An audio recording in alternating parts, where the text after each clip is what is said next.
Good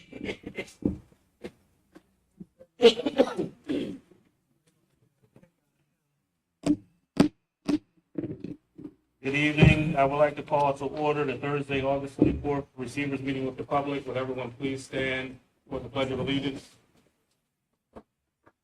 Pledge allegiance to the flag. Starting with business, I would like to say there is a supplemental agenda. Make sure everyone has a supplemental agenda that is at the table. And also make a statement, Mr. Solicitor, cut me off when you tell me I'm not legal. So I just want to make this one statement, that it is prohibited for a public entity to speak on anything related to legal matters and personnel matters in a public setting. The Sunshine Act requires that if any action will be taken as it pertains, presented to the public and provisions with the Sunshine Act, that any actions will be taken from this district pertaining to any personnel or legal matters. If any action will be taken, this district will follow the Sunshine Act. Good evening, Dr. Parkinson. Good evening. Good evening, Stephen. The floor is yours. All right. Good evening, everyone. I know I don't know where Anne Marie is. We were going to do some roll call. But Roll call. not this meeting. Excuse me. That's me. That's the This other is my meeting. last Thursday's meeting.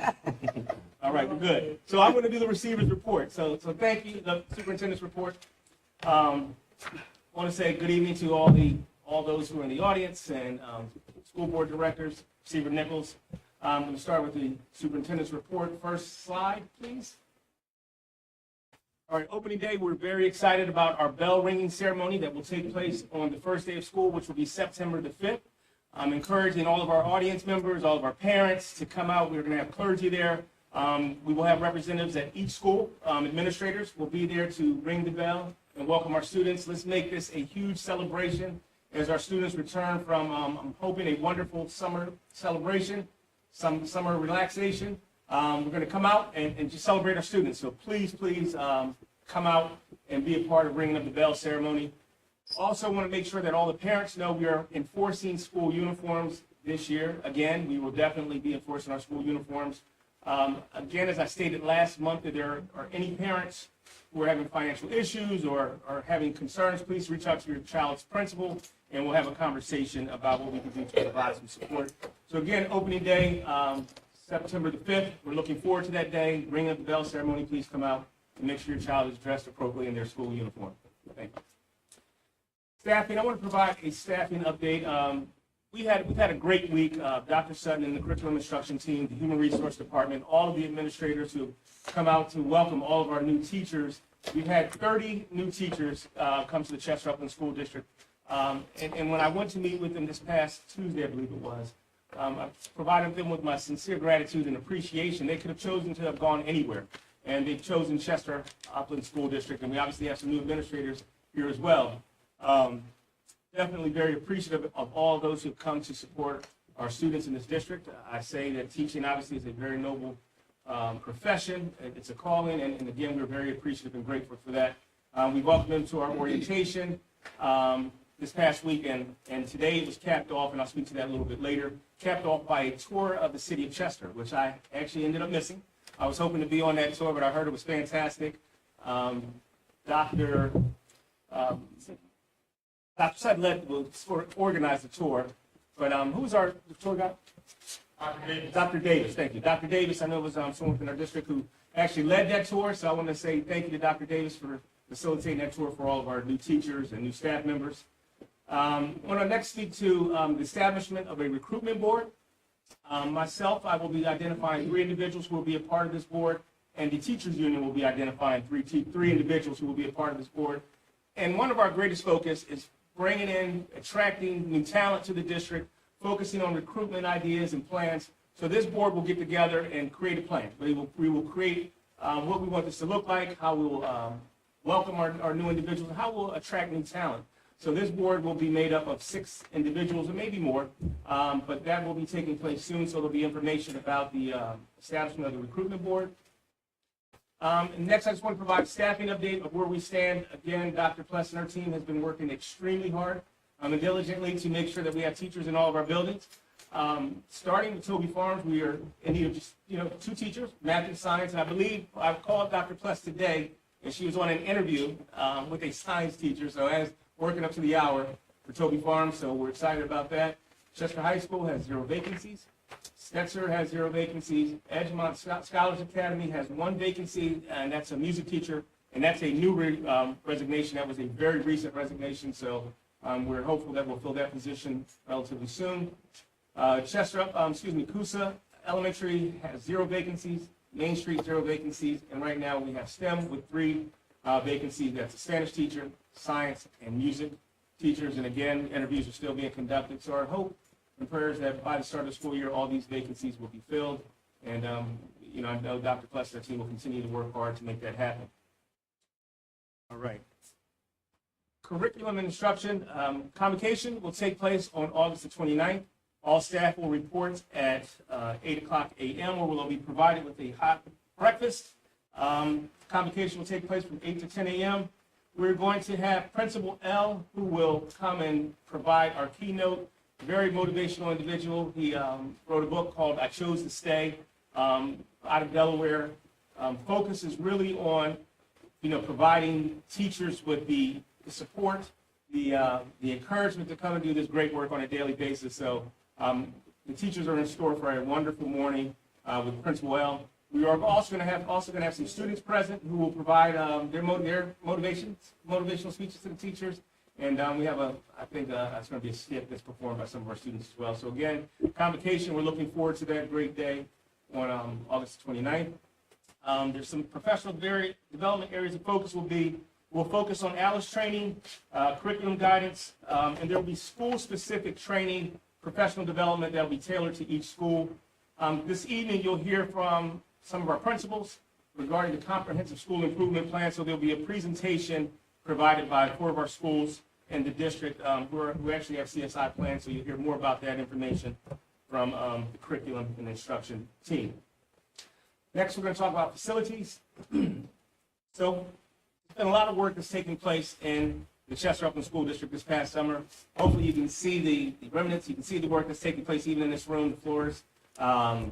Just going to all the buildings, there's been some really, really good things that have taken place. All of the buildings have been cleaned and are ready to receive students. Starting with Chester High School, the PA system has been replaced, so we have a brand new PA system in Chester High School that's functioning, working. I believe we have 8 speakers left to be installed, and those 8 speakers will be installed before the students arrive to the building. So very excited about having a working PA system. This is something that's taking place throughout the entire district. All of the bathrooms are being renovated throughout the district. So for Chester High School, the focus are on the areas of the 3rd, 4th, and 5th floors of the seaside. So we anticipate all of the renovations of bathrooms to be completed by October for our students. The Chester High School chiller has been repaired. I know you're probably sitting there saying this guy's making up stuff because it doesn't feel like it. But it's on, but it takes about 24 hours for it to cool down. So Chester High chiller, it has been repaired, so our students and staff will return to a working chiller at the start of the school year. Very excited about that. Toby Farms, all the classroom floors have new tiles that have been installed. So those projects are being finished right now. That project is being finished right now. And then the cleaning crew will come back from behind and make sure everything is cleaned up and Toby Farms is ready to go. Main Street is renovating bathrooms as well as I stated, in the entire district. Their bathrooms or restrooms are look like they will be completed and ready to go at the start of the school year. So we'll be ready. They'll be renovated, ready to go at the when our students return. Very excited about that. Coosa has had several projects taking place. We've painted all of the walls in Coosa. Classrooms have been completed, have been painted in all the walls. Repaired some of the handrails that were an issue. And again, the bathrooms are being renovated in Coosa, and we anticipate that being completed relatively soon as well. So very excited about that for Coosa Elementary. And next is 1350 Edgemont. where we are actually finishing up our project there. This project will be completed sometime mid-September, early October, where we're looking to provide a new opportunity for our students who are attending Edgemont Scholars Academy at 1450. Our students in grades 6, 7, and 8 will have the opportunity for a new home at 1350, and more to come about that information as well. We're looking to provide tours for the community to come out and see our new building, what that looks like. So more information to come. And that is the facilities. Amended recovery plan, just to give you a quick update, we are still working with PFM, who is the financial end of the recovery plan. They're going to be coming out conducting interviews. I gave a report on that last month. Some of those reports, those interviews had to be rescheduled, so that's more to come on that. There was a walkthrough of Chester Upland School District's facilities that was facilitated by Dr. Mumeen and her team with PFM and KCBA. KCBA is the organization who's actually facilitating our 10-year master plan. So they went on a walk throughout the buildings, throughout the buildings in the district to see the needs for each of the buildings. The report from KCBA should be available sometime in early to mid-October. So KCBA will be providing a report to everybody in the community, those who come out to hear it. So great things happening with that. Some very interesting information has been provided through that organization. All right, next slide. So just wanted to give an update on some of the staff, some of the changes, leadership changes that are taking place in the district. I sent this out on the district website last week, but just so everybody who's at home watching and those who are in the audience who are here, just wanted to make you aware that Mr. Popley will serve as the high school principal at Chester High School. Tanisha Burrell is here. She's going to serve as our assistant principal at Chester High School, new to the high school. Obviously, Ms. Scroll is here this evening. She's returning to Chester High School. Ms. Donna Free will serve as the principal at Toby Farms. Mr. Samuel Evans will serve as the assistant principal at Toby Farms, who's in attendance tonight. Mr. Evans and Ms. Burrell, you could just stand and give a little wave so that everyone can see who you are. It's Ms. Burrell at Chester High School, and Mr. Evans will be at Toby Farms. And we have Mr. Brown, who will be assisting Mr. Bell at the STEM Academy, and will also be overseeing the Digital Academy. We have Mr. Barnes, who is going to be at Edgemont Scholars Academy as the assistant principal. We have Mr. Alonzo Loper, who will be serving as the interim principal at Coosa Elementary, and Dr. Vanessa Odom will be serving as his assistant principal, who are both in attendance tonight. If you could just stand and give a little wave to the good people. Thank you. All right, so this is these are the leadership changes for this coming school year. All right, let's move on to some highlights. Last night, we had the opportunity to attend the annual backpack giveaway, which was phenomenal. It was a wonderful event, extremely well attended. We had, obviously, all of our students who attended this event received book bags, but they were also treated to a caboose ride and on a train, as well as a pony ride. They had some live animals there, so we got to ride, and some of our students got to experience what it was like to ride a horse. So great time for our students and family members who came out, but also just a great environment for this entire community that evening. So again, thank you to Ms. Averett, all of the people who were involved. We want to thank Mr. Bilal Nichols, who actually sponsored this event, had some donations, and all of the other community partners who were part of this. So really are very appreciative for all those who assisted in making this an amazing event. Again, Mr. Nichols and Ms. Averett, who actually helped organize it. All right. SEL launched a program with the volleyball team. So this is something that we're looking to do. Our social emotional learning coordinator have met with the volleyball team and the coach, and they went through an exercise where they focused on social emotional learning activities. The first activity that they started was "I wish my coach knew," which was a very powerful activity from what I understood. Many of our students who have to work two jobs, a job to help take care of their family. Some of the things they expressed, like, I wish my coach knew that I had to work extra jobs, or, I have to be home early to take care of my sibling. It was an eye-opening experience for the coach, as she reported, and the students really enjoyed it. This is something that we're hoping to be able to do throughout the district with all of our teams. We're just focusing on the well-being of all of our children. Obviously, we know the importance of social emotional learning. So that was a great event activity that was provided. All right. We've all seen our enrollment for the Chester Upland School District, the advertisement, and I want to say that this must be working. Our numbers have increased. Our enrollment is up 360 students across the district, which is a 13% increase. Coosa Elementary has a total of 379 students. Main Street right now has 255 students. Stetzer Elementary has a total of 205 students. Toby Farms, 359 students. Edgemont Scholars Academy, 367 students.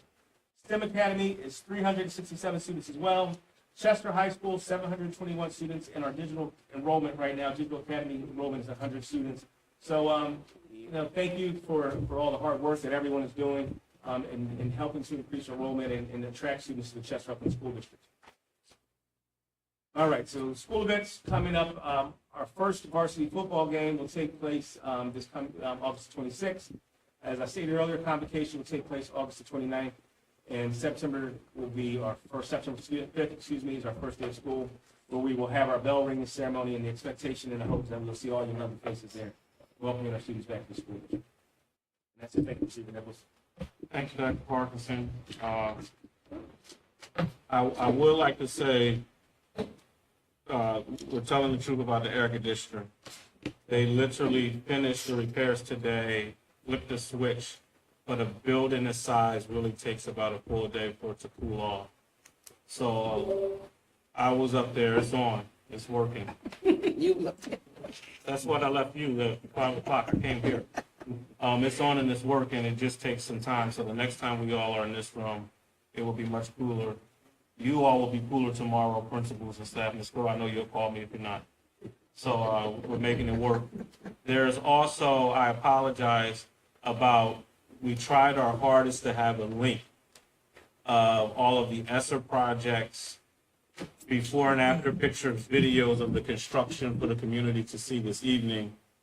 But we had some technical difficulties, so they're working on it, something with the, I'm not a tech guy, I don't know what to tell, how to say it, but if something was too big to do something and somebody can configure something in enough time to do something. But they told me by midweek, we most certainly will have that available to the public on the site, and it will be a full transparent piece of just the ESSER projects and the capital projects that are being done throughout the district. You can't see my phone, but they sent me something on my phone, and I can see some bathrooms that look much better than they did when I was in school here. So those renovations are definitely happening. I know, Ms. Donifrey, at your school, a lot is happening there. So we're making some progress, but again, the public needs to see it. Also, we are in the process. I know Ms. Alvarez and Dr. Mamine, Dr. Parkinson, and Dr. Sutton and I are talking about an open, Ms. Cleveland, open house, just to have, you all come and visit some things that are going on in the district that will, more information will be coming in the near future. So I wanted to get that out before I forgot about it. Because again, the heat is getting me. I don't know about you all. I don't want to be rude. I didn't wear a tie because it's so hot, but I don't want to take my jacket off, Mr. Drummond. But I know we have presentations, Dr. Sutton, and I was promised that they were 5 business meetings and not 5 church minutes. That's what they told me. Because we have 4, right? Yeah. Okay. So the floor is yours, sir.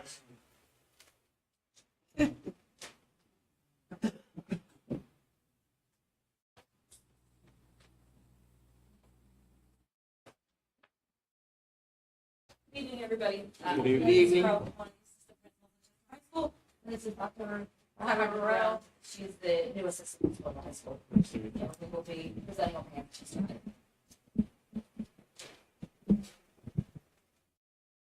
All right, so this is the slide again, introducing who we are. Again, we're speaking on behalf of Chester High School today. So, all right, so this is our vision for learning. And as you read, I'm going to just present you with a summary. So the goal is to optimize success and growth, best practices in teaching and learning, which include rigor and diversified education. And if I may interrupt, I don't mind if you present to the audience and we can kind of follow along because it's for the public more so than it is for us. So stand here. You most certainly can. Okay. That's fine. That's fine.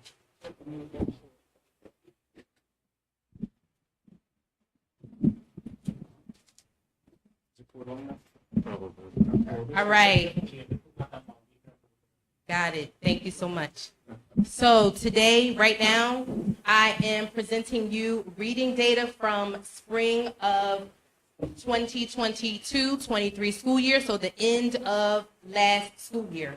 Going into next school year, this is what we project our data to look like. I want to bring your attention to grade 10 specifically, where you will see that 61% of our students are falling into that 1st through 21st percentile. So below basic, if you would, right? We have 26% of our students who are falling into the 21st to 40th percentile. The goal is to move these students from these percentiles into an area of proficiency, or if not proficiency, in an area where they are making growth, right? So that is what our goal is based on. By June 30th, 2024, 65% of ELA 10 students will meet or exceed their individual grit growth goal. So they're making growth. They're moving out of those areas that I told you from that 1st to 40th percentile. They are moving hopefully to the 50th and beyond, right? So again, 65% of ELA 10 students will meet or exceed their individual grit growth goal as measured by a change in their scores from the baseline assessment from the beginning of the year to the end of the year assessment. How do we intend to do that? Every classroom, every day. So what does that mean? It basically means that we are having or making sure that students are engaged in their learning, right? We are in alignment of what is taught with the state and national standards and high-stake assessments, and we are ensuring that there is rigor in not only the content, but also the pedagogy. So getting into the classrooms every day, right? That is the ultimate goal. We'll start with 3 times a week for every classroom, working our way up to every day to ensure that the 3 bullet points that I just mentioned to you are in full effect. Not only going into the classrooms, but providing that feedback to our teachers so that they can have areas to grow, to move, and to learn. Also, we have some interventions that are also listed. Study Island, IXL, which will be helping us with grouping students, ensuring that they are getting that diversified learning that we talked about in that vision for learning.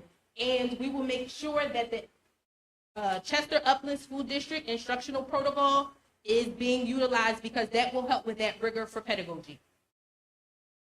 Math, the same, but instead of focusing on that 10th grade ELA, we're obviously focusing in a math area. And the focus will be on that 9th grade area, that Algebra 1, where we are, Dr. Sutton, again, move students, 65% of our students will be making growth. That's what I mean when I say move students. And again, we're using those same interventions that I just discussed, every classroom, every day, the Chester Upland School District instructional protocol, as well as the 2 interventions that you see listed. As to the graduation rates, notice that in the chart below, in 2021, our graduation rate was about 63% in their 4-year cohort, which means anybody who started in 9th grade and finished in 12th grade, not exceeding 4 years.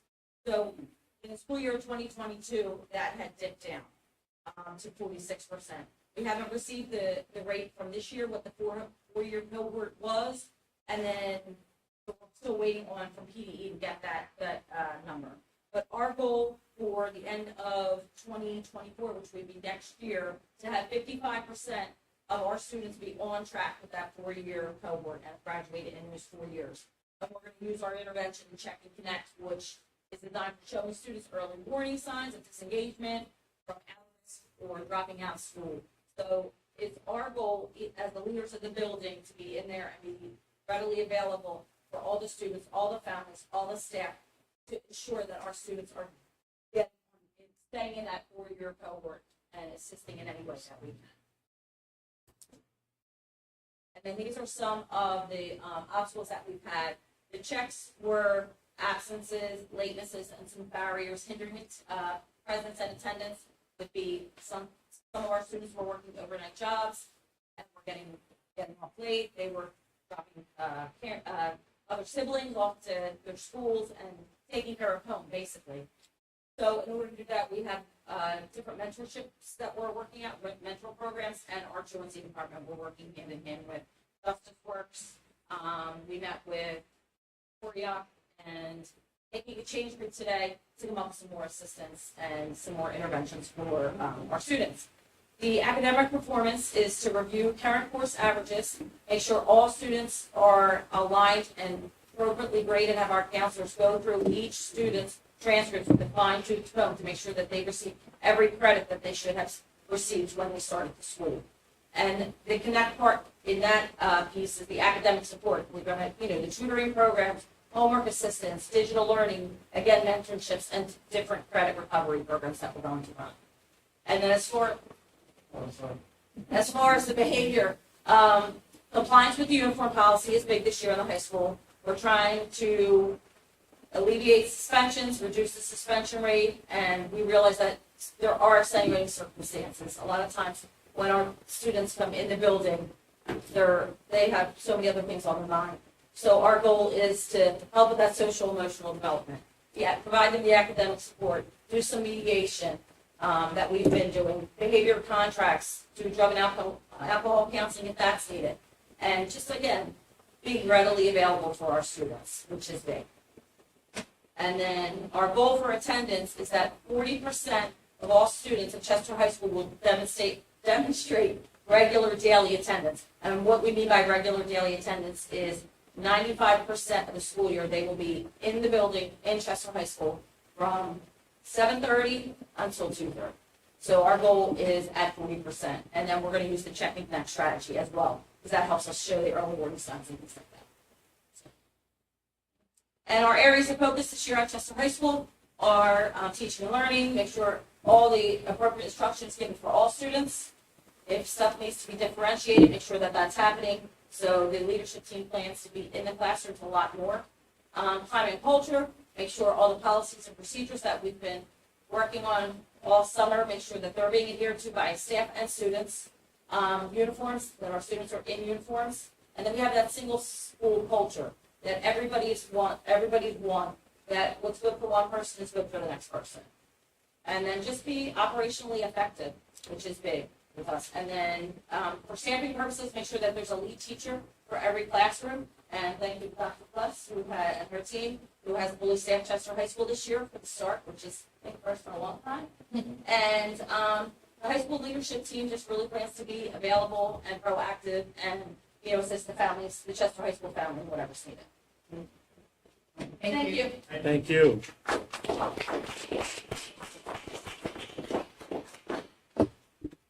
Next up, we're going to have Stomach Guy.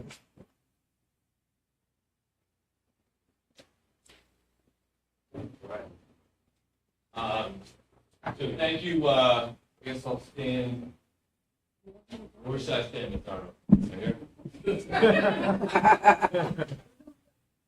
How about this? Okay. Follow directions. There we go. So thank you for having me. I'm going to start by, the last time I was here back in April, we talked about how we were doing for the 2022-23 school year, and we projected a lot of academic success. And what I'm happy to say today is that the projections that we expected to have back in April really came true. So in math last year, we increased proficiency in all grade levels on state testing. We saw significant movement among our large cohort of students that started the year in or were below basic the year prior, moving to basic. In science, we had our third consecutive year of gains in biology and on our biology Keystone exams. In ELA, over 50% of our middle school students were proficient or advanced in reading ELA.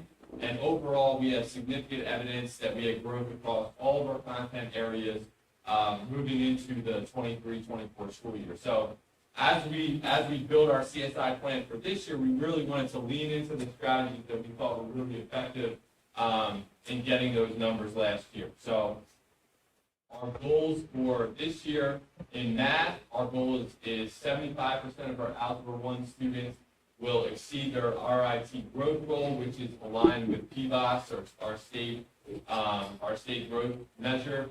Same thing in ELA, 75% of our ELA students will meet or exceed their RIT growth goal from September to the end of the year. So how we're going to do that, we're going to lean into, again, the strategies that we started last year that we achieved success with. Number one, we're going to practice skills in the classroom. That's targeted practice in ELA math classes every week. Working on either foundational skills for our students who are one or more grade levels behind, or now that we've moved some of our students from basic to proficient and advanced, we also have students in need enrichment that are at or above grade level. So we want to do targeted skill practice in our math and ELA classroom. Student conferencing we started last year. Our students are aware of where they stand and what their goals are for growth throughout the school year. We hear a lot about data-driven instruction. We want our teachers to be data-driven, but we want our students to be data-driven as well. So we share the information with them. They know where they are, and they have goals that they can meet and achieve throughout the school year.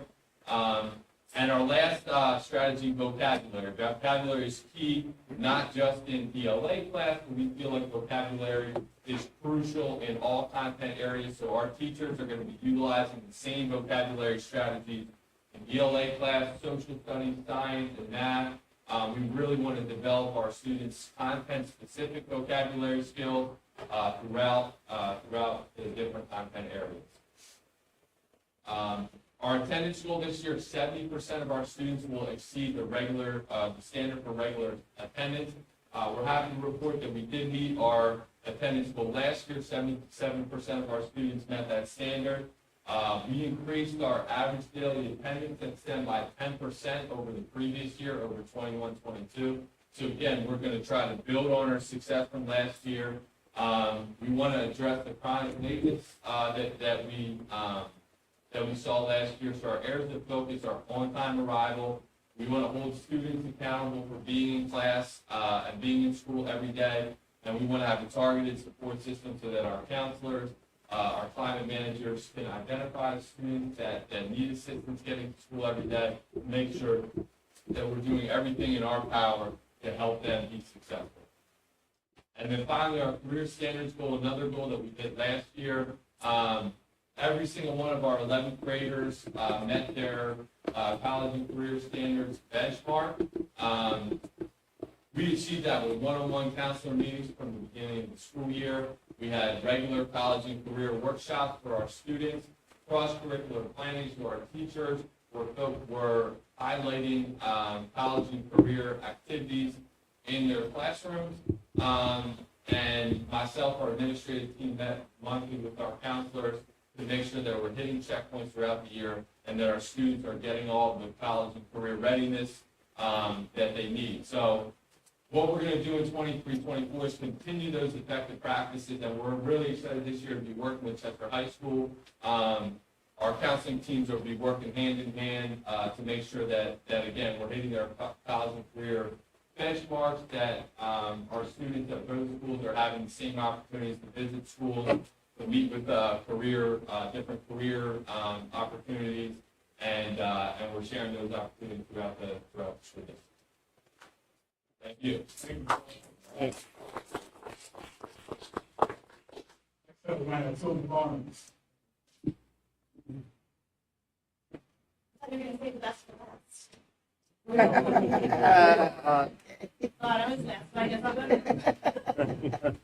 Hi, Stephanie Johnson, principal of Toby Farms. And I can say the floors at Toby Farms, if you haven't been yet, the floors are really, really light in the hallways. It's just like a totally different feel now. So we're super excited about our new floors. It's silly what a big difference such a little change can make. So first I want to talk a little bit about kind of where we went last year, all the growth that we made. And last year our literacy goal really focused on using iReady, which is a program that the district used, and we used it as our benchmarks. We were really able to see where our students started and then where they ended. And the benchmark gives you a typical growth, and that's kind of what you expect the student to make during the year, and then a stretch growth. And we found really big wins, and that 48% of our students in reading made their typical growth, and 22% of our students made their stretch growth, which means they really went above and beyond and made more growth than expected. And our math goal was very similar. We used iReady again as the benchmark. We found 48% of our students made their typical growth, and 23% of our students made their stretch growth, which is a big win because our students are starting below level. We are really getting them closer to being on level. And our attendance goal last year, typically this year focuses on regular attendance, meaning students are there 90% or more of the days that they're enrolled. We didn't quite make that, and that's okay. When we looked at our attendance goal last year at the end of the year, as we kind of debriefed with the district and the state, we saw that we had a couple barriers. We saw that we had an increased number of students displaced last year. For many different reasons, a lot of our students were having trouble getting to us. We had decreased rates in fourth quarter, and I think that that is a norm, but not okay. So we're really working on that for this year. One thing that we found that we're really going to focus on this year is there are a lot of students that if they had had one more day, they would have been at that 90% threshold. So we really want to focus on catching them ahead of time and intervening to be able to get them there for the 90% this year. So I won't read the whole thing to you, but our priority statement for this year is that using extended reading strategies, we're going to be able to really help our students analyze text and be able to answer text-dependent analysis questions, which come on the PSSA. And to formulate that priority statement, we use the fact that 17.8% of our students were proficient or advanced on the 2022 ELA PSSA. Our goal is that 60% of our students will meet or exceed their individual growth, so that's that typical growth. And again, we're going to use the iReady as that benchmark. We split our goal into 4 quarters, but what we're going to do to really help our students with that is we have paired with the DCIU, and we are going to implement close reading strategy in all of our classrooms. And really what that is a way for students to learn how to break down text, read it a few times, and pull out the important information to be able to analyze that text. Our math priority statement is kind of a continuation of last year. So we are going to continue to use problem-solving strategies to increase the students' conceptual understanding of the procedures and the problems. So we want them to really understand why they're solving the problem and what they're supposed to get out of the problem, rather than just entering the problem and going for it without really thinking it through. And our data was that 0.3% of our students were proficient or advanced on the PSSA. Our goal is that 60%, again, will reach or exceed their individual growth, broken down by quarter. And the importance of breaking it down by quarter is we can redirect ourselves. Aside from holding ourselves accountable, we can really redirect and change course if we see that that is not, the goal is not being met quarterly. And in order to do this, we are going to continue our work on our universal problem-solving strategy. So at the building level here with the DCIU, we're developing a strategy that all students at Tobey Farms will use when they attack a word problem. And looking at our attendance, in order to really improve our attendance, we're doing a lot of, and I'm going to say fun things, but we're really making Tobey Farms a fun place that students want to come. So we saw that 59% of our students attended less than 90% of the days, and we really need to change that number. So our goal is that 60% of the students will demonstrate regular attendance 90% or more of the days, and we're kind of attacking it in 2 ways. The first is we are really keeping our eye on that attendance, and we're going to be much more diligent in writing our reports. And we have a protocol for what's going to happen if the student is starting to miss days. What happens after 3 consecutive days? What happens after 3 instances of absences? Who exactly is making that call? What are they saying? And what are we doing to support those students and those families? So that's one side of it. And the other side is we want to make schools somewhere that students want to come. We are working to implement a house system.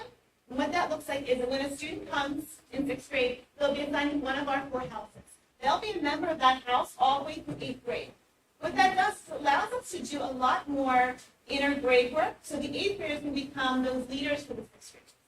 In that house, we will assign points to the house for attendance. We'll assign points for wearing the uniform. Whatever skill we really want to target that week, that month, that day, we will assign points, and the house will compete. We'll build in competition games where they're playing fun games, earning points, And the teachers are assigned as well. They will really build those relationships with teachers in the building in their grade and in other grades in order to really hold them accountable, make them want to be at school, and let them know that someone notices if they're not there. That's it. Lastly, Lisa.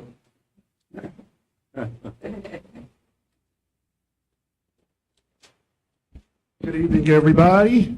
I'm going to adjust this microphone. I'm a little churchy, so I'm kind of used to this.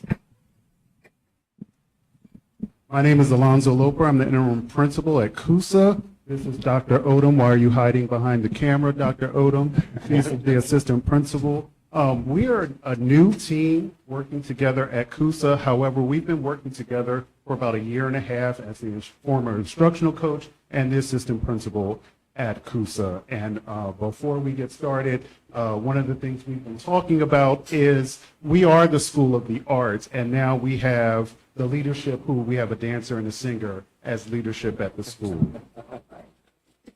All right, so we wanted to go over some of the highlights from last year, and we are a newly named CSI school. We talked about consistent PBIS recognition and celebrating positive behaviors, and we also talked about family engagement. So our weekly newsletters increased views every week, and I'm going to step aside and have Dr. O. So we reestablished partnerships with the Scouts of America for after-school and extracurricular activities. We provided multiple content-related grade-level field trips, family engagement. We had multiple arts performances. This year attended by many families. And that was just a great thing to see the partnerships actually come together. We had district competition wins in the spelling bee, grades 3 through 5, and the math 24 competition. This year, it's a lot better. Last year, we had about 10 to 12 new staff members because we were that understaffed. This year, we have very few slots that we needed to fill. However, there were some people who started in the middle of the school year and some people changed their status. So I wanted to highlight some of these individuals, particularly Dr. Miller, who last year was our part-time, 3 times a week counselor. He is there full-time for the needs of our students and our staff members. As we are School of the Arts, we have Ms. Granberry, who will be in charge of movement and dance, so she incorporates physical education with dance. Our new 4th grade teacher, who's brand new this year, her first official day in our building will be next week, Ms. Jenna Thomas, and then you have Bobby Casey, who started in March of last year, filling in the spot of one of our veteran teachers. We have Ms. Rivers for learning and emotional support, Leslie Thomas, who will be working as our art teacher, and our amazing pre-K assistant teacher, Brittany Brown. So to talk about our partnerships, one of the things I wanted to do is break apart some of our PBIS and arts partnerships with our academic partnerships. For addressing our early learners, we have SPELL and Enhanced Core Reading Instruction, also known as ECRI, for at-risk students. We really wanted to target kindergarten students, particularly because it is a lot easier to close those gaps in the younger years as it is in 4th, 5th grade. So as a former 4th grade teacher, I had students who were reading at the kindergarten level, 1st grade level, and I work with those students every day, and it's a big haul. However, though we're not going to avoid closing those gaps for the older students, we're really targeting our kindergarten students. This program is targeting Tier 1, Tier 2 instruction, small groups, really getting specific language with our teachers. We're teaching the teachers how to best respond to our students and all their needs. Very explicit language, very explicit strategies to help improve our students in reading.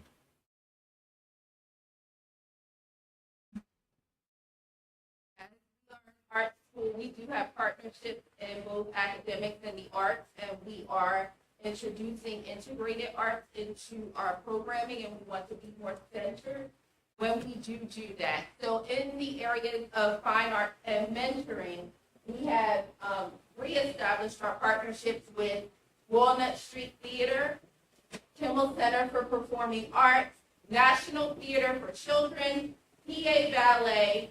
PICO has given us some grants, written for some grants, so they have been able to provide for us some funding for experiences, and Scouts of America. And when we think about our partnership, we want to make sure that we share with you, not only are we going there to visit them in their environment authentically, but they will also come to us and provide programming and help for teachers and strategic lessons that target what we are doing academically as well as in the fine arts area, making for a full experience for our students. Our first goal for CSI is targeting attendance, and as you see, 60% of our students will have met Pennsylvania standard for regular attendance of 90% of the enrolled days. One of the key things I want to pull out instead of reading all of the bullet points is when students miss just 2 days a month, they will end up missing 30 hours of math and 60 hours of ELA over the school year.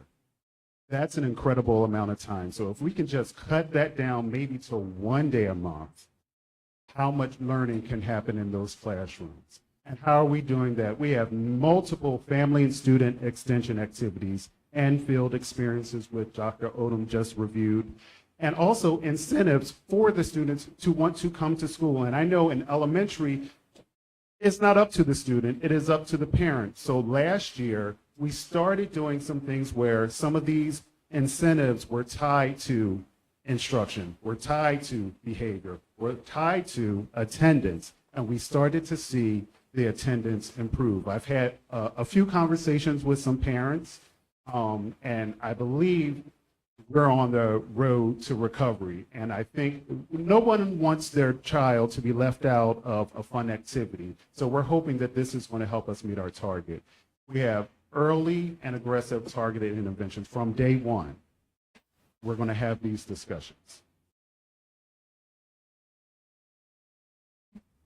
By June the 30th of 2024, 80% of our learners will be on track to meet their individual targeted growth using iReady. iReady is a platform that helps to track students' ability, and then it puts them on their own targeted track for learning. So by June 30th, 2024, 20% of our learners will be proficient based on the PSSA. So why is that important? Because prior to the pandemic, ELA scores were increasingly and consistently critical to regain success. So how are we going to do that? We're going to review and have PLC meetings, professional learning community meetings with teachers, where we will develop individual learning plans for students, as well as we will conference with students so that they are able to know where they are and how they need to grow. We will have bi-weekly monitoring where these things will take place, goal setting, and focus on growth with staff and students.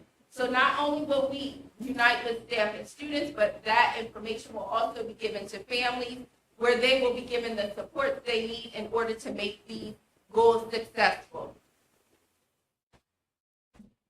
Similar to ELA, math goals, the targeted strategies are very similar. Our goal is for 80% of our learners will be on track to meeting their individual target growth using iReady, and 10% of learners will be proficient based on PSSA data. When we put in this information for the plan, it's kind of shocking when you look at the numbers. 10% people who aren't paying attention will say, what do you mean 10%? Well, when some of the prior numbers are 1%, and then there's a 0.5% improvement the next year, 1.5%, 10% is a healthy goal from 1.5%. So we want to make sure these goals are attainable, but also stretching our students and our staff. One of the things I really wanted to talk about was how we're going to conference with students. The students need to know where they are. The parents need to know where they are. We're going to goal set with those students in mind. Dr. Odom, our instructional coach, and I will be pushing into those classrooms and ensuring that those conversations are happening. And that slide. We are the School of the Arts, and this is what you will see when you see us in our building. Thank you so much.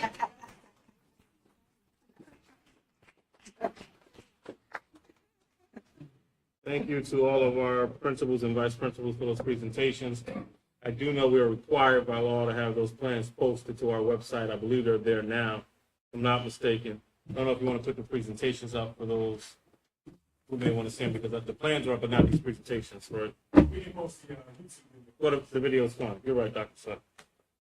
All right, thank you again for that information. We're grateful to have it, and we've set some good goals and obtainable goals, so we'll be moving forward. At this point, I would like to take this opportunity to approve the minutes from the August 3rd, 2023, which was a reschedule of the July meeting with the public. The minutes for August 3rd, 2023 are hereby approved. Madam Secretary, are there any public comment on action items only?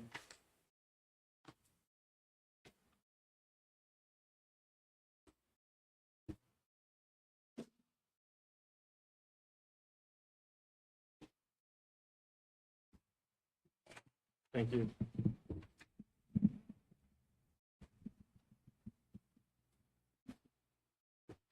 First up, Ms. Alicia Martin, could you please step to the podium, state your name and address for the record?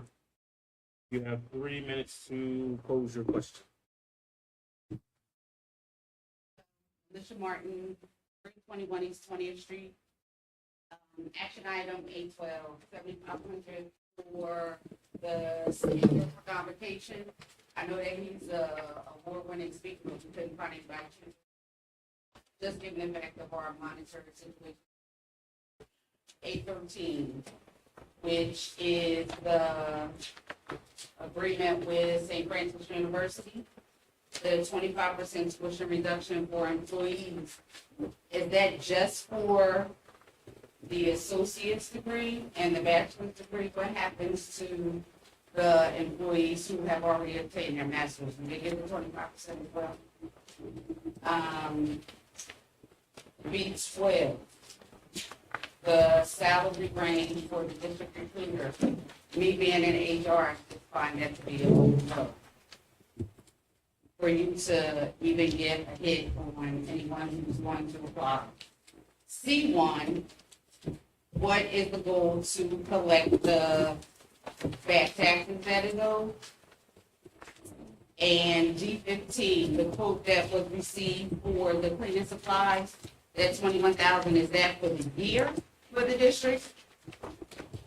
And that's all I have. Thank you very much. All right. So I'm going to answer the easy stuff and let the other ones do the hard stuff.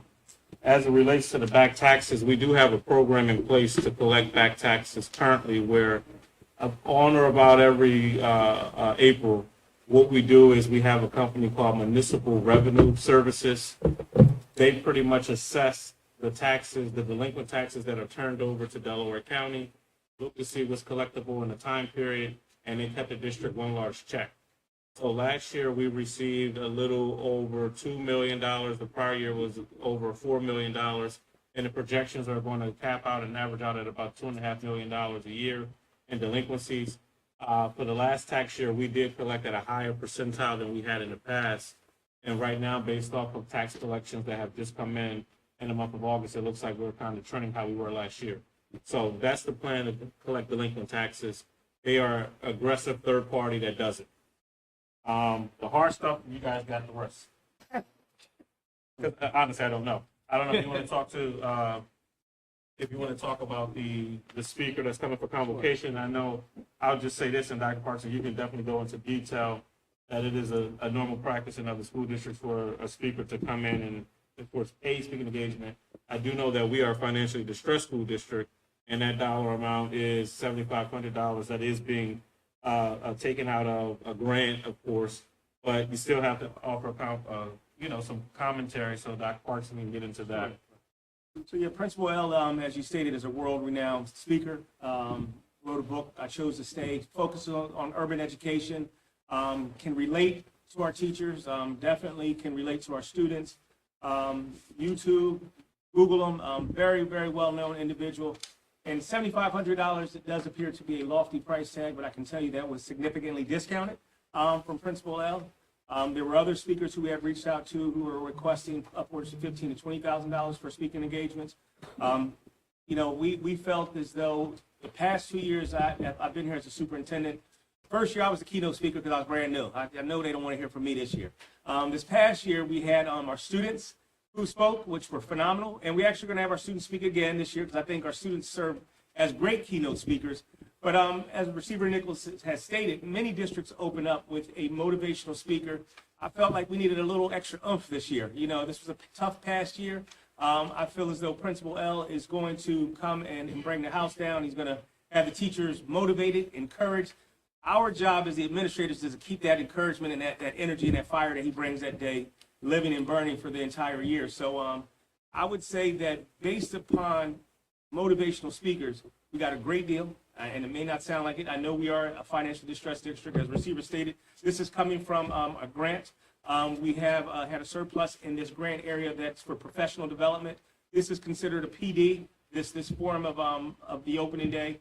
Principal L usually comes with books, giveaways, and, you know, he's usually a phone call away once he comes and speaks to your building. So I do believe that we'll recoup every penny of what he's going to bring to our teachers in this district on that morning of August the 29th. Is that right, Dave? Yeah. Okay.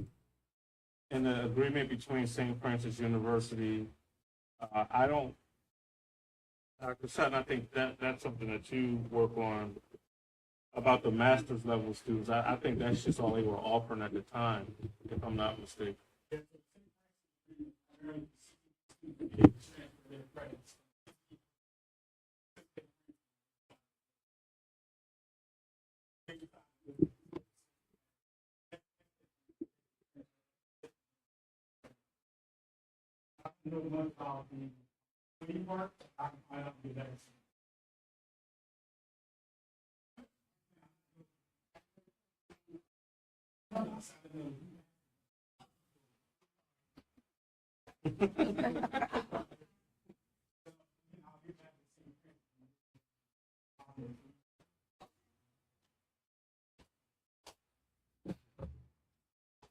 All right, thank you, Ms. Martin. Now we have Ms. Deneen Mosley, folio number 491101700300.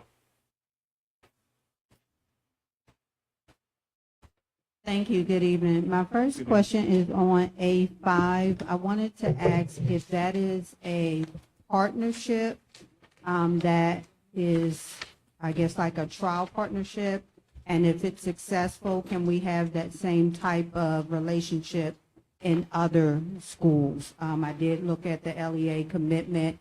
It does look like it is a very good agreement to have, so I just wanted to know if it could be something that we can have in other schools as well. That's my first question.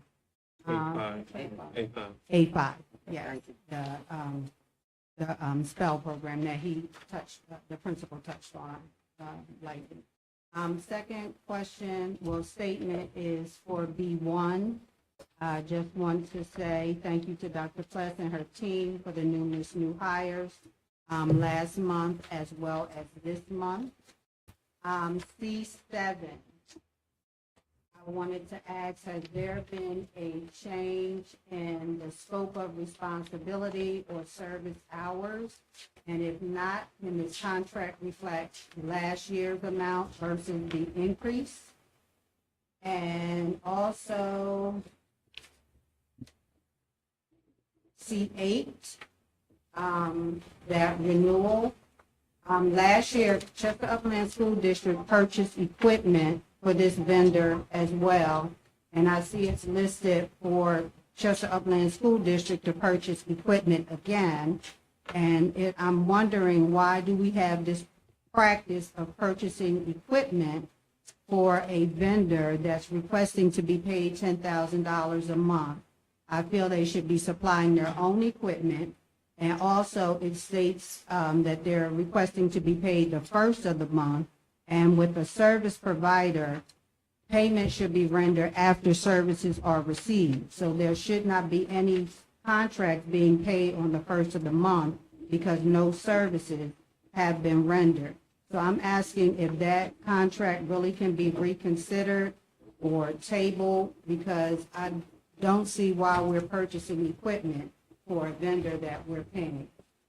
And my last is on the transportation contract, C10 through C22. I don't see any contract cost projections. And so how do we know whether or not these contracts are going to fall within budget? Also, some of them are stated to use ESSER dollars. So how will we ensure that the funds are only used for Chester Upland School District public school students, since charter school receive their own ESSER dollars? So that's very concerning that there's no dollar amounts attached to any of those transportation contracts. So if they could be tabled also.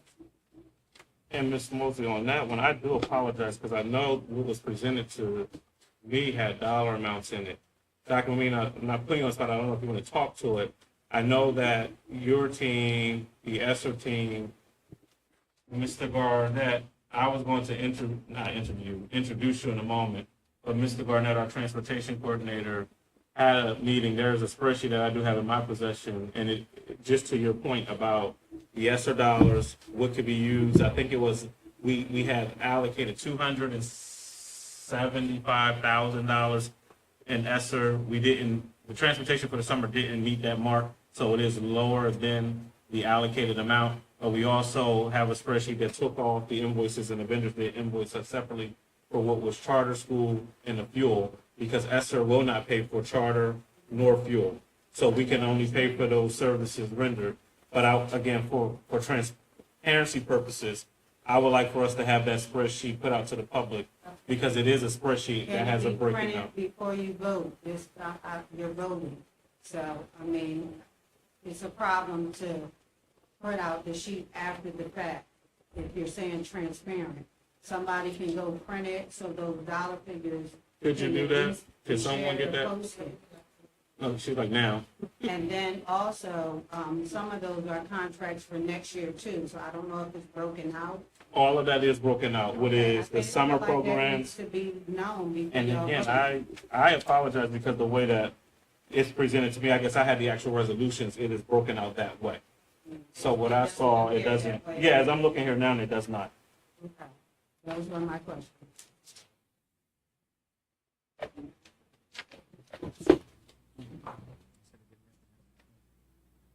Well, I know what he was saying was to not to exceed amount, right?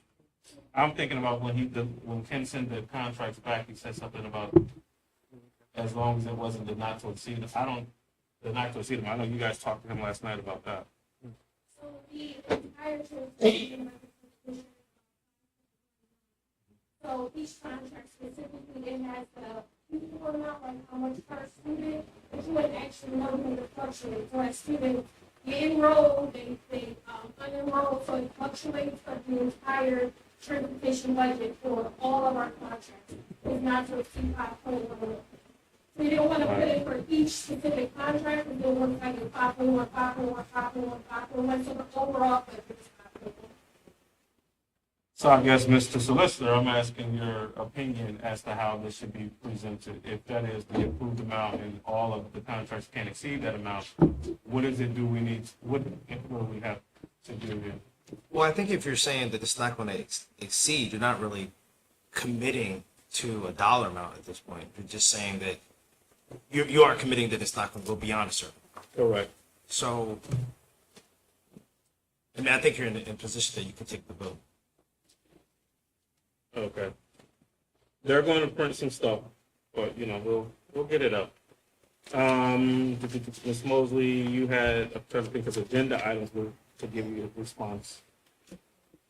That pilot program, Yeah, in terms of aid bonds, it was only available for one student. And that initially identified Main Street as a student, but we identified two students that we moved into.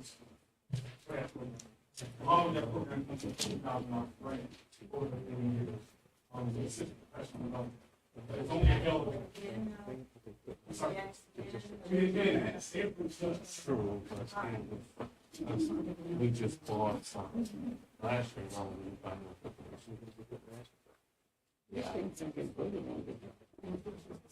The equipment, the two vendors, yes, because I'm asking a question about the equipment as well. I know that the district owns the equipment, but that's not typical. We did do something like that last year. So I don't know if this is, and I'm giving Mr. Drummond, I hate to put you on the spot because I know Guy, Donatelli, and the others are working on these particular contracts. Because I know some of these are, even though I would approve tonight, subject to the solicitor's final approval based off of him finishing the negotiations with those contracts. So, and again, as these, and I'm saying it for the group, as these things are, that language also should always be on our agenda as we're preparing whatever agenda, moving forward. So for T3 Media, your question was about the equipment piece. Right, so a lot of contracts say that, Ms. Mosley, and what I'll say, and I'm for the record, and we can do this in receivership, the district approves accounts payable calendar, and they are the only times that we cut checks. It is the opposite week of payroll. So a lot, like the charter schools say that they are to be paid by the 5th of the month. We don't pay them on the 5th of the month because of the approved district calendar. And to your point as well, you are right. We don't pay until services are rendered. So although the contract says that, that's why it's a clause in there that says subject to the solicitor's final approval. They go back and put that language in. Understanding what you're saying about what's here written, it should be very clear, black and white, as to what is actually happening. I do get that. But no vendor is paid on the 1st of the month. It is based off of the calendar in which is approved after services are rendered.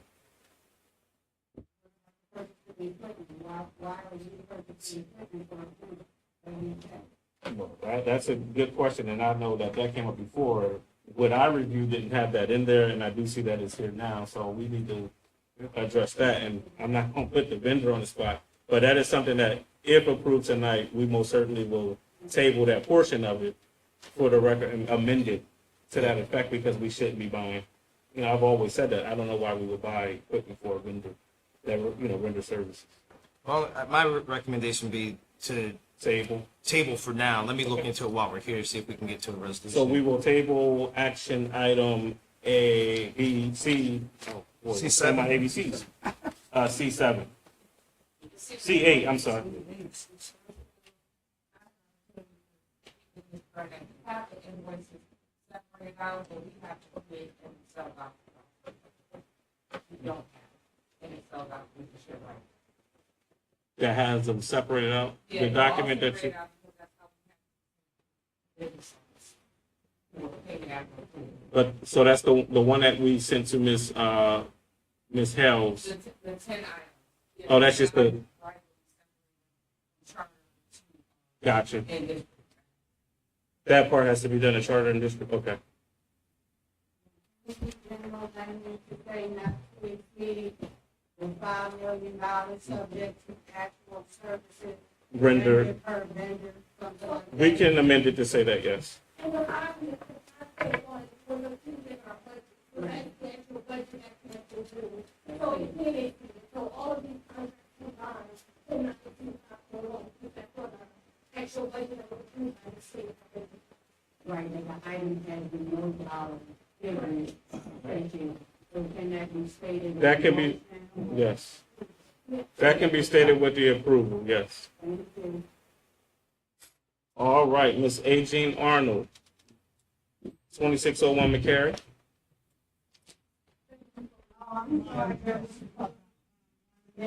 What's that? Oh, C7, yes. And again, this one needs some updating because there were some services that were added to this particular contract. Yes. Ms. Arnold, well, we're good.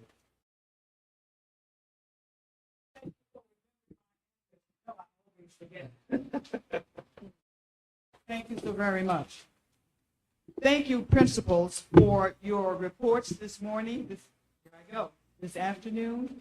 It is exciting to see what your goals are for this school year. And some of you may know, and some of you may not know, that I have this dream for us receiving a Blue Ribbon Award for all of our buildings. And when I heard what you presented today, my heart began to sing because I could see the possibility. I am in concert with what you're proposing to do. So thank you so very much for presenting those goals to us from your schools. Having said that, A9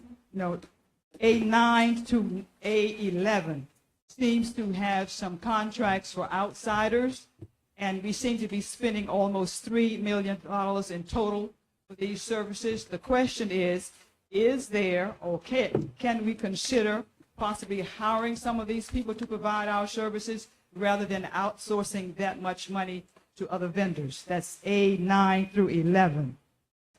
Then on B1, I have to say something about this. Barnes is shown here as starting as assistant principal. Maybe you should help me on the language.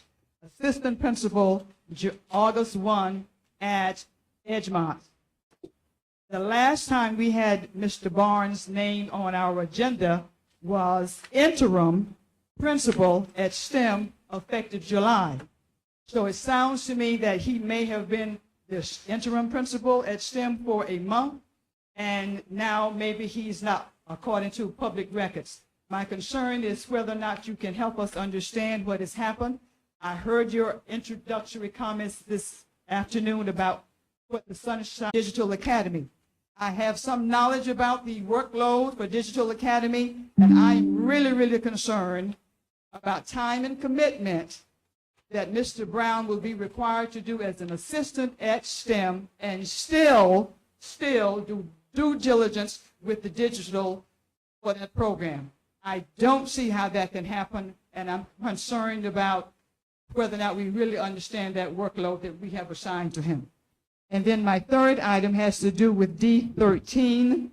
There are some considerable, I guess, additions to salaries for 2 of our employees, and I'm thinking that these $30,000 amounts will be added to their current salaries for these tasks that they will be asked to do. So if you could help us understand that, that would be appreciated. Thank you, Ms. Arnold. So A1 through A9, Dr. Wilson, do you? But obviously, when we live it, as we meet with the hiring person, in addition, again, this is consistent with our 1911. Thanks, Dr. Wilson. And Ms. Arnold, as it relates to the personnel things, your comments are noted. I can say that. I can say that I can confirm that Mr. Barnes was the interim principal based off of last month's agenda at STEM, and that based off of this agenda, what's proposed is what's proposed, but that's the extent of what I can talk about publicly.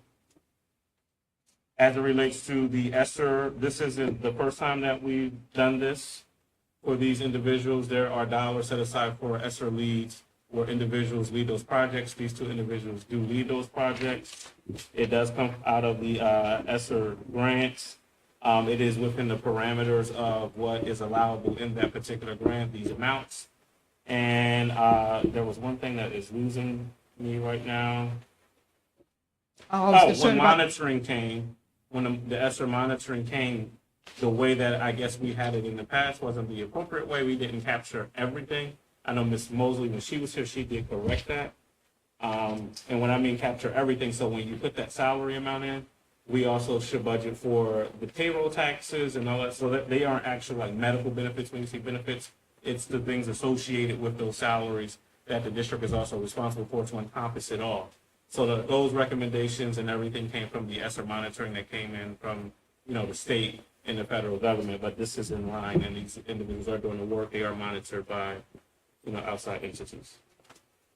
And I think I answered. And you cannot talk about the workload for Mr. Brown. Yeah. I did not discuss this with Mr. Brown, so he is surprised, as are all of the rest of you. I don't think you talked about it with Mr. Brown prior. No, I did not. You have an honest concern. Dr. Parkinson said that he most certainly can address I mean, it. it would just be a simple comment that, you know, as you stated, you're aware of the workload, and I would say that we are as well, you know, speaking with Dr. Sutton. I just want the community to know and assure the community that we would never request anyone to do anything that would, you know, be impossible to do or something that's going to, impact our students. So I can assure you, Dr. Sutton, myself, the curriculum team will be supporting Mr. Brown, monitoring what's taking place. So we are comfortable with the decision that's been made based upon our knowledge of it as well. And you are aware that that job has always had another person fulfilling those responsibilities. This is the first time we've ever done that. I'm definitely aware of that. Thank you. Thank you. And Ms. Arnold, things are subject to change. Oh, thank you. Oh, do I know that? All right, there are no more public comment on action items only. At this point, we will move on to the approval of action items. So action items under our education agenda, A1 through A17, and on our supplemental education agenda, A18 through A19 are hereby approved. Action items A1 through A17 and A18 through A19 are hereby approved. Moving on to our personnel agenda, action items B1 through B2 are hereby approved. Action items B1 through B2 are hereby approved. Moving on to our business agenda, action item C8 was tabled, subject to the solicitor's final review. Action items C1 through C7, C9, C10 through C22, with the transportation contracts not to exceed comment. I did want to take the opportunity to introduce two new staff members that I know the community need to know. One, Ms. Arlene Gathers, our new business manager, is present this evening. She is here. We are excited. She's hit the ground running. She started just last Monday, and has already, she's putting the pieces of the puzzle together. So, Ms. Arlene, we tip our hat to you for your hard work. And then also Mr. Garcia Garnett, who is our transportation coordinator, is in the back, and he too started a while back and has hit the ground running, putting the pieces together. I will say that no offense to Mr. Garnett, I have been in more meetings with him in the last 2 weeks than I would wish to as the receiver, but that was just to ensure that our transportation needs are going to be met at the start of school. I am more comfortable than I've ever been now that we've had these meetings. I will say that even we're very comfortable in a good place of Mr. Garnett, I applaud you and thank you for your efforts. Apologize for my 10,000 email that I probably sent you. My impromptu, you need to come to my office so this can get resolved right now. Thank you. So they are our two new members. So we'll move right on to public comment for general public comment. And again, I'll call you to the microphone. You can state your name. Well, I think I have your names and addresses for the record. You have 3 minutes to do so, and your questions will be responded to in the standard 3 business days. First, we have Ms. Karen Meyer, 904 Pusey Street. Good evening. Thank you for the report regarding the buildings. But will the buildings still be renovated while the students are here? That's one. Because I feel as though the renovation should have been done earlier. I feel as though we should have more transparency regarding our district, because it's important that our staff and community are always informed of what's going on. We are always, there's no dugouts. Not sure if you're aware, in the summertime, the boys use the girls' locker rooms because their locker rooms are there. At one time were roach infested, so they had to take out the lockers. And then are the students using lockers in school? The air is now working, and that's been great because it's been all summer without it working. The trophy cases need to be opened so that the trophies can be cleaned. I am still waiting for information regarding all of the scholarships that were awarded this school year. Do we have enough security and janitor? Did we replace the tile in the main office up in the corner, so when people are coming on that third floor, the main, it still was down when I just looked. And do we The have? ceiling tiles, you mean? Yes, So, in the main office. And do we have counselors that have phone numbers that can be placed on the website when people are still trying to get scholarship money and calling me? Yes. thank you. Oh, you're not going to answer? I stated that they will be there in 3 business days, Ms. Karen. I would love to, but they make bets that I'll get into it with certain people in the audience and answer, and I have to win the bet tonight. Ms. Denise Mosley?